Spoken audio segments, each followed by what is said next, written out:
بسم الله الرحمن الرحيم. اليوم غادي نتكلم قليلا على الحرب اللي شهدتها سوريا. جميع المتابعين للأخبار كانوا يسمعوا أن سوريا فيها حرب ولا يوجد فيها لا أمن ولا أي شيء. وكان الإعلام في هذاك الوقت كان ينقل الأخبار، وكل وسائل الإعلام كانت تنقل على حساب السياسة نتاعها والميولات نتاعها. وكان المهم كان جميع المتابعين للأخبار في عربيا ودوليا وفي الدول الإسلامية كذلك كانوا يعرفوا بأن سوريا ماشي دولة آمنة، فيها تفجيرات، فيها عمليات إرهابية إلى غير ذلك. ولكن كان كل واحد كان يفسر ما يجري على حسب الميولات نتاعو السياسية. فأغلب العرب والمسلمين مع الأسف سقطوا وأصبح يعني وراء الإعلام. فالإعلام كان يلعب بعقولهم وبعواطفهم، ورسم في العقول نتاعهم مغالطات، منها أن بشار يقتل شعبه ولا توجد ديمقراطية، كأنها بقية الدول العربية والإسلامية فيها ديمقراطية. والحقيقة لا، المشهد الذي حصل في سوريا من قتل للنساء والأطفال وتفجير المساجد والكنائس وقتل الشيوخ كقتل الشيخ سعيد رمضان البوطي والتفنن في ذبح الناس، فكل هذه الوقائع والجرائم التي جرت في سوريا ودمرت سوريا ودمرت الشعب السوري بمختلف طوائفه، لا هي كانت بسبب المطالبة بالديمقراطية، ولا هي بسبب رفع المطالبة برفع الظلم عن الشعب السوري كما يزعم بعض الإعلاميين والمحللين السياسيين الذين كانوا يطبلون ويزمرون للإرهاب. فسوريا دمرت بسبب واحد، وهو أنها كانت ولا زالت تدعم القضية الفلسطينية. أما موقف تركيا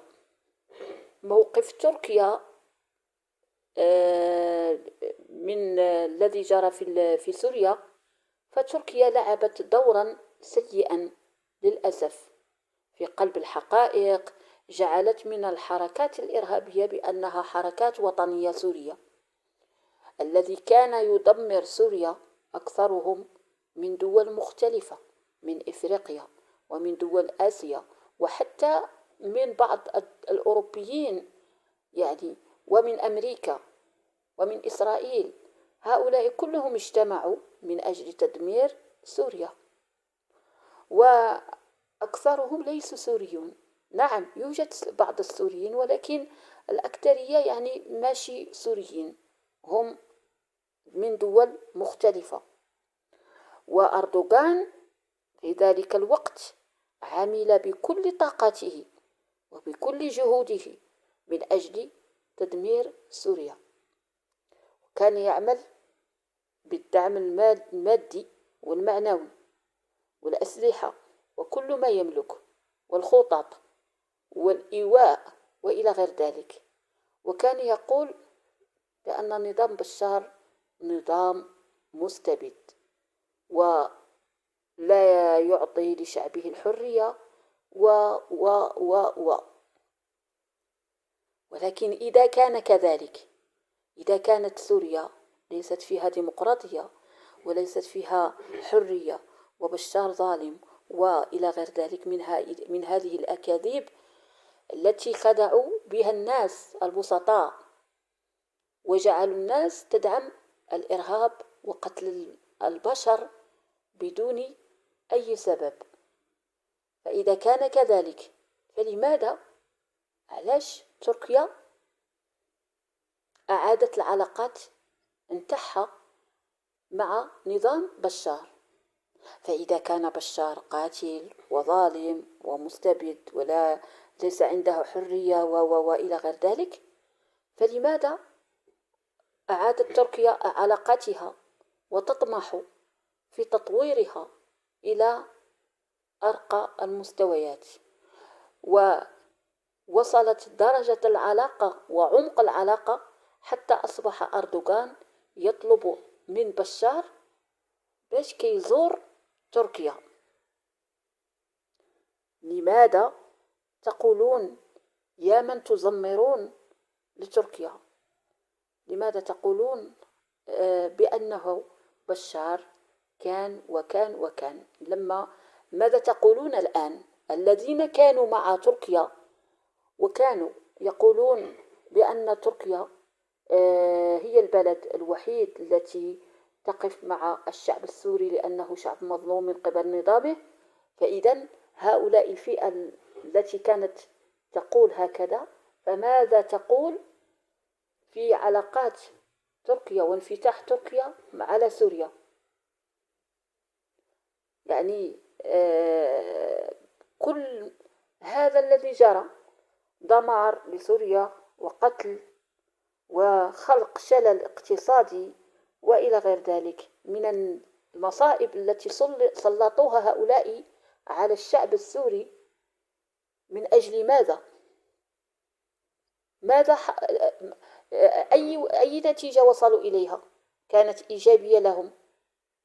فلذلك ينبغي على كل إنسان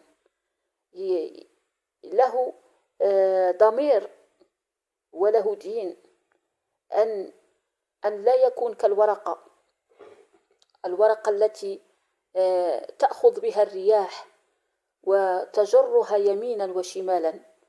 فينبغي للإنسان أن لا ينساق وراء الشعارات والعواطف وهكذا، والإعلام الذي يغير الحقائق ويجعل من الذئب خروف ويجعل من الخروف ذئب.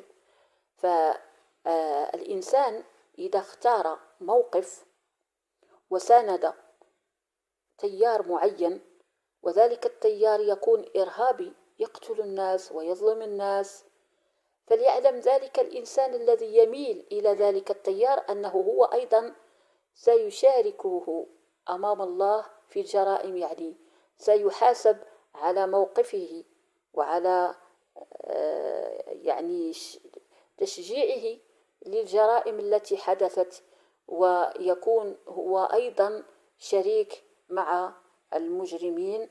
فلذلك ما جرى في سوريا هو أولا أن سوريا يعني هو نظامها كبقية الدول العربية، يعني نحن لم نرى فرق في يعني مسألة الديمقراطية، و يعني كأن يعني الديمقراطية موجودة في الدول العربية إلا سوريا التي يعني ليس فيها ديمقراطية. فما جرى في سوريا صراحة ينبغي أن يؤخذ بعين الاعتبار ويكون نموذج حتى لا ينساق المتابع للأحداث في المرات المقبلة لا قدر الله وراء شعارات، وراء لأن صراحة هناك من يسعى لبث يعني في أي بلد عربي يريدون خلق فتن ودمار بين أبناء الشعب الواحد. فلذلك الإنسان يأخذ احتياطاته في اختيار من يناصر ومع من يقف.